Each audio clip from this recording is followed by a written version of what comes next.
Something is happening in Las Vegas that I don't think the broader NFL conversation is giving nearly enough credit, and I want to be clear about something before we go any further. I'm not talking about the kind of manufactured optimism that bubbles up every single offseason around franchises that have been grinding through difficult years. I'm not talking about new coach, new energy, new direction as a slogan. I've watched too much football to sell you that. What I'm talking about is something specific and structural that has been building through these OTAs, and after day 9 wrapped, I can't keep sitting on it. The Raiders feel different, not on the surface, underneath it, in the details. Let me start with Maxx Crosby, because if you want to understand what this franchise is actually built on right now, emotionally, competitively, spiritually as an organization, you have to start with him. He stepped in front of the media for the first time this offseason, and I want to give that moment the space it genuinely deserves, because this wasn't a standard availability. This wasn't a player clearing his throat, saying the right things, and moving on. This was a human being who went through something genuinely destabilizing,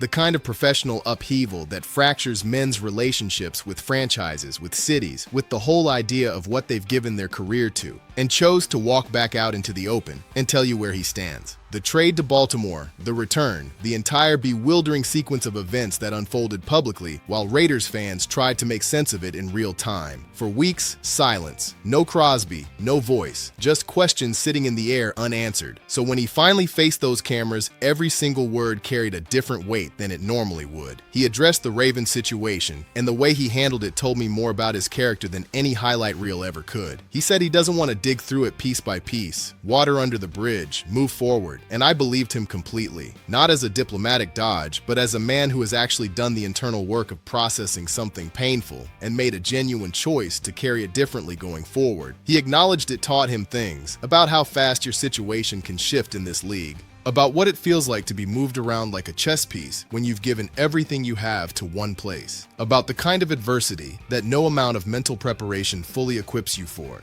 But the line I keep coming back to is the simplest one. He said he's here, and he wants to be here. 5 words. After everything. After the trade, the return, the months of grueling rehabilitation, the uncertainty about what this chapter of his career would even look like, he stood there and told you directly, being a Raider is where he wants to be. Do you understand what that statement actually carries in context? This is not obligation. This is not a man trapped in a contract reading from a script. This is a competitor who had a door open to somewhere else, who had real options, who walked back through the door he knew and is now looking you in the eye and telling you why. Franchises build genuine identity on that kind of foundational commitment. That is not a small thing to have sitting at the center of your locker room. On the rehabilitation itself, Crosby painted a picture that no medical report could have. He called this the longest rehab of his entire career, and understand what that means coming from one of the most consistently available, most relentlessly durable edge rushers in this league. That is a real admission about how demanding this road has been, but then he pivoted to something that completely recontextualized that admission. He said it's also probably the best rehab he's ever been through. Longest process he's endured, hardest stretch of recovery in his professional life, and somehow simultaneously the best. That is not positive spin for the press. That is a man looking back at the quality of his own work and feeling something close to pride in how he attacked every single phase of it. The standard he holds himself to doesn't compress just because circumstances make it harder to meet. That's actually rarer than it sounds. He talked about being so close to stepping back on the practice field that the hardest thing right now is making himself wait one more day, that his body is nearly ready, and his competitive instincts are fighting against the patience being asked of him. If you've watched Crosby play, that detail hits differently than it would for any other player, because we're not talking about a guy who coasts through competitive situations. We're talking about a man who plays professional football with a primal, relentless, suffocating urgency that makes him one of the most difficult edge rushers in the entire league to account for as an offensive coordinator. The image of him standing at the edge of practice, watching his teammates go live while his body whispers that it's almost ready. That is a very particular kind of competitive suffering. And he's managing it, trusting the process, which, for someone wired the way he is, might genuinely be the most demanding thing he's done this entire offseason. His praise for the coaching staff was the other thing that landed differently, because it didn't sound like the press conference politeness athletes deploy to keep the peace and avoid headlines. He was specific. He talked about Clint Kubiak building an offense with real intention behind it, detail-oriented in a way that goes beyond just installing a system and deploying bodies into it. You can feel the difference when you listen to him describe it. And when he talked about Rob Leonard, his former defensive line coach, now elevated to defensive coordinator, there was a texture to the respect that only comes from years of working alongside someone in genuinely demanding circumstances. Crosby has seen Leonard operate in the rooms that matter. He knows what that man brings when the situation is hard and the margin is thin. When Crosby tells you Leonard has earned this moment and is bringing energy to the role every single morning, that is not a quote produced by obligation. That is a veteran player who has seen enough bad coaching environments to recognize a real one when he's inside it. Let me tell you what the practice itself looked like on day 9, because the field didn't let the cameras down.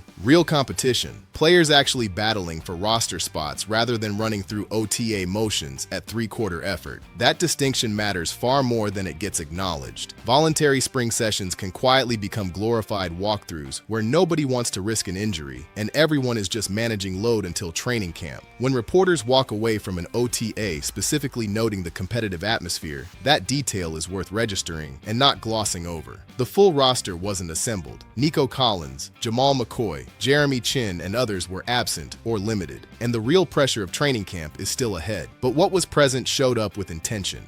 Quay Walker at linebacker was a presence from the start of competitive periods. When a linebacker draws specific notice in a spring session, it means he came with an assignment, understood its parameters, and executed it visibly. His interception off a tipped ball wasn't luck. Tip drill interceptions require positioning and spatial anticipation, the kind of defensive awareness that coordinators spend entire off-seasons trying to develop in their players. Walker had it in the right moment. That's a player who has absorbed his assignment in a new environment and is operating with the hunger of someone who understands exactly what he's competing for. The 2-minute periods were genuinely worth watching because all three quarterbacks produced something real. Kirk Cousins connected over the middle to Brock Bowers, then found Jack Beck, then hit Trey Tucker for a touchdown.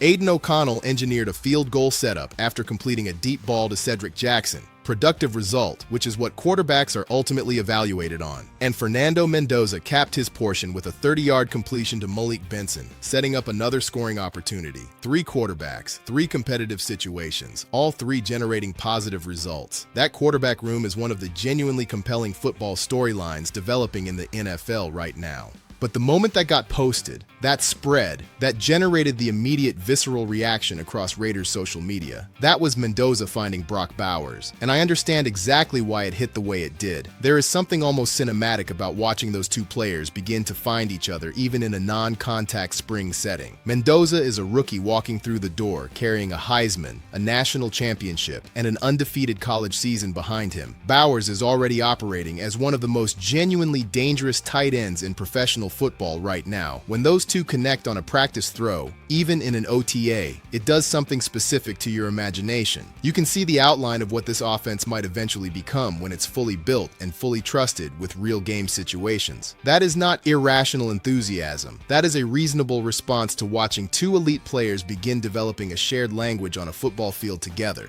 Crosby talked about Mendoza directly, and what he said went well past polite encouragement of a younger teammate. He acknowledged the full weight of what Mendoza accomplished in 2024. Heisman, national title, undefeated season, game-winning touchdown in the championship. He earned every box. But then Crosby pivoted to the thing that actually matters when you walk into professional football. You arrive at 0. Everything you built in college gets you through the door. It earns you nothing once you're inside it. The respect, the trust, the role, all of it gets rebuilt from scratch through the consistency of your daily work. That is not a welcome speech. That is a veteran telling a younger player the truth he needs to hear before the environment makes it clear on less forgiving terms. The detail about having Mendoza over to his house, watching a playoff game together, playing horse in the driveway afterward, tells you something real about how Crosby is approaching the role he's occupying in this locker room right now. He described Mendoza's competitive instincts as present even in something as low stakes as a backyard shooting contest, laughed about beating him, but the point underneath the humor was dead serious. This is a kid whose drive doesn't switch off when there's no football in his hands and no one important watching. The internal engine is running constantly, not just during structured practice windows. That difference,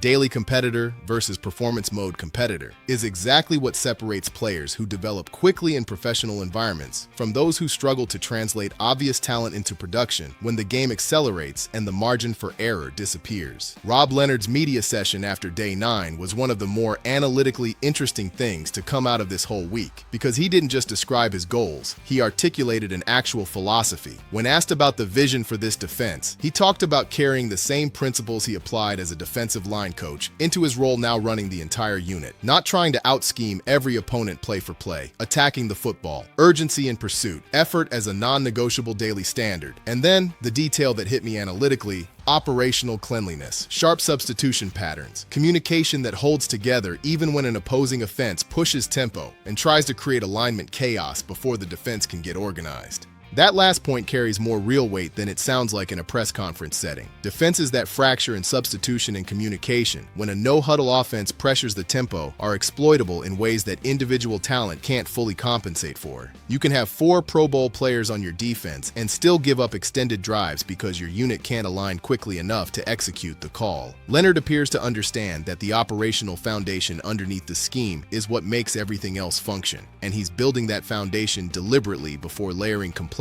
on top of it. That is how you build a defensive unit that holds together in November when the situations get genuinely hard and the opponent is specifically trying to expose your structural cracks. Jeremy Chin, limited in practice participation but confirmed in the building, talked about what he sees in this defensive design in a way I found particularly telling. He described it as giving him freedom to play downhill, trusting the structure around him, rather than carrying constant alignment questions that slow his processing and soften his commitment to his assignment. When a safety characterizes a scheme as liberating rather than constraining, that's a coordinator who has communicated his system in a way that transfers ownership to the players rather than keeping it locked in a playbook. That trust between a coach and his players is not something you can manufacture through will alone, and it is surprisingly fragile once you damage it. The fact that it appears to exist this early in Leonard's tenure as coordinator is meaningful context for everything else developing around this defense. Karen Crawford and Lockett Taxia working in tandem during defensive line drills was another detail worth not letting pass. 2 physically imposing interior presences moving together, the kind of run-stopping infrastructure that makes a defense genuinely difficult to operate against in short yardage and goal line situations. Taxia in particular carries the physical profile that shows up in offensive line film sessions and generates uncomfortable conversations about how to handle him.